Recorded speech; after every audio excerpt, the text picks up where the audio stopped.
Tenaga Kerja dan Transmigrasi Kabupaten Bandung Barat Provinsi Jawa Barat dalam rangka mengimplementasikan visi dan misi Bandung Barat Lumpat Lumampah Mawa Manfaat Kepala Dinas Tenaga Kerja dan Transmigrasi Kabupaten Bandung Barat Iing Solihin MM. Di masa pandemi Corona ini terutama dalam rangka mengatasi para pekerja yang terkena PHK dari perusahaan pihaknya bekerja sama dengan Kementerian Tenaga Kerja dan Transmigrasi Republik Indonesia meluncurkan 2 program unggulan untuk lebih lanjut. Mari kita simak wawancaranya. Kami sekarang melalui program Skill Development Center untuk mengimplementasikan program Bandung Barat Lumpat, di mana kami mensinergikan antara RPJMN dengan RPJMD. Yaitu pertama-tama kami sekarang sedang menggodok tentang rencana program 2 tahun ke depan. Jadi rencana program ini melalui program LDC ada peluang di Bandung Barat. Pertama, IKEA ada di sini, itu peluang bagi kita. IKEA ada di Bandung Barat, lalu Walini ada di Bandung Barat. Setelah itu nanti pusat budaya ada di Bandung Barat. Nanti pusat ekonomi khusus ada di Bandung Barat, KCIC ada di Bandung Barat, perusahaan ada 1000 lebih ada di Bandung Barat. Ini merupakan tantangan bagi kita.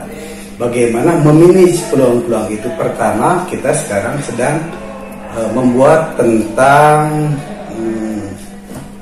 baseline data, di mana data ini adalah mengenai data supply dan demand. Pertama, kita juga ingin, sebab masalah ketenagakerjaan, masalah pengangguran juga tak terlepas daripada ekonomi. Apakah pertumbuhan ekonomi berbanding lurus dengan penyerapan tenaga kerja? Ini yang sedang kita garap. Jangan sampai nanti peluang-peluang seperti ini kita yang hanya menjadi penonton. Nah, tugas pemerintah di sini, nanti Pak Sekdi sudah akan menambahkan. Tugas kita di sini adalah bagaimana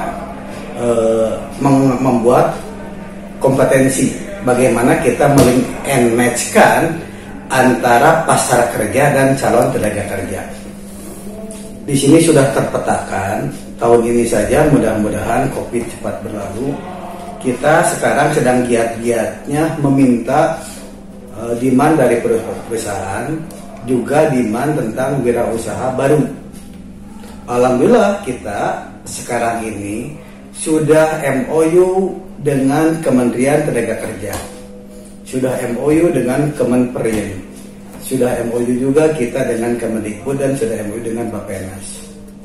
Ini payung hukumnya supaya pengangguran ini, istilah Bappenasnya adalah dikeroyok oleh semua lini. Nah, otomatis tugas pemerintah ini yang saya katakan tadi melink and match-kan antara supply dan demand. Sudah barang tentu ada kompetensi di sana. Selain kompetensi, tugas kita semua juga bagaimana supaya human behavior, human attitude. Jadi masyarakat Bandung Barat jangan sampai seperti tikus mati di lumbung padi. Jadi peluang di sini banyak. Tinggal bagaimana kita memanagenya.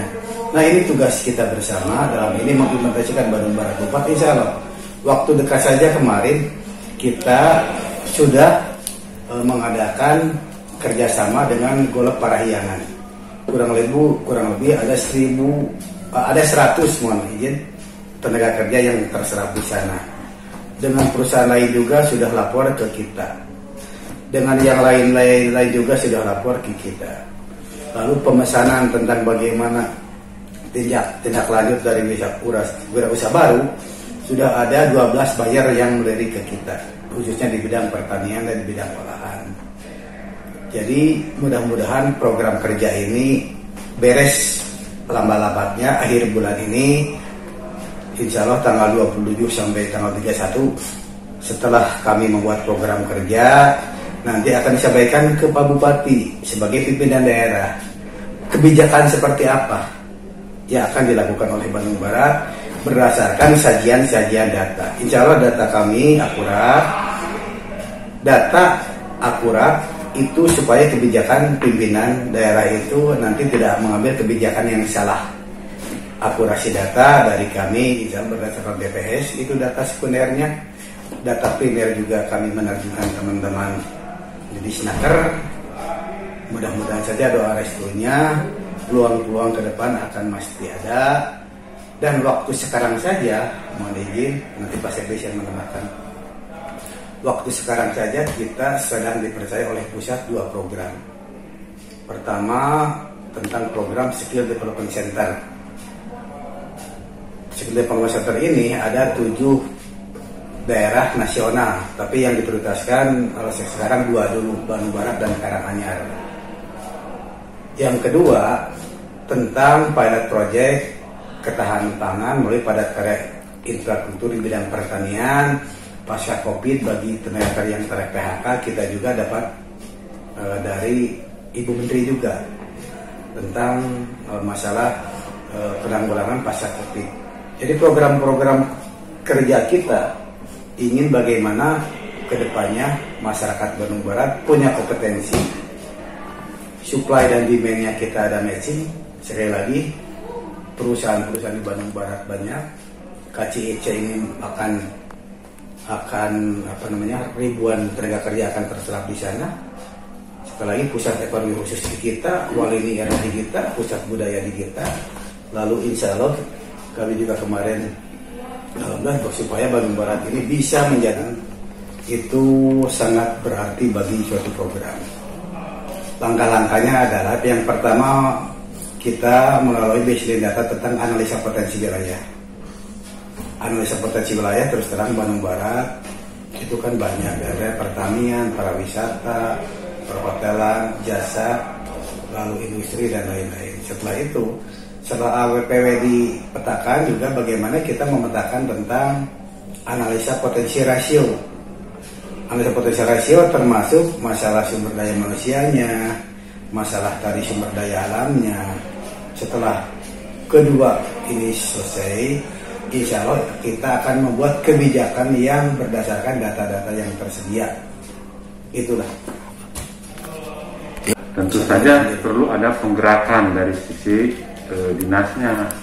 Nah, di sini kami sebagai sekretariat di sini, kami di dalam penggerakan program itu kan ada organisasi ya. Nah, di situ kami berada di dalam posisi sekretariat. Nah, disinilah penggerak-penggerak kita ada di bidang sekretariat ini, di sekretariat forum SDC ini. Nah, dari sisi potensi wilayah yang sudah disampaikan Pak Kais tadi, tentu ini perlu ada upaya untuk melaksanakannya. Dan di sini kita menyiapkan dari sisi SDM, dari sisi pembiayaan mungkin ya, dari sisi koordinasi, administrasi. Nah, itu ada di sekretariat. Nah, kami di sekretariat ini tentu saja bersama teman-teman di dinas ini bergerak sebagaimana yang diarahkan oleh Pak Kadis untuk melaksanakan program-program tersebut, yaitu diantaranya yang sudah disampaikan tadi, yaitu program masalah ketahanan pangan, masalah SDC. Dan ini semua tentu saja kami mendatanya melalui dari sisi potensi yang kedepannya akan ada. Nah, disitulah penyiapan dari mulai sumber daya manusia yang perlu dilatih. Nah, kami juga menyiapkan pelatihannya seperti apa, tempat pelatihannya pun disiapkan, sehingga ketika program-program itu mau berjalan, kami sudah siap dengan SDM-SDM yang akan melaksanakan itu semua. Mungkin demikian yang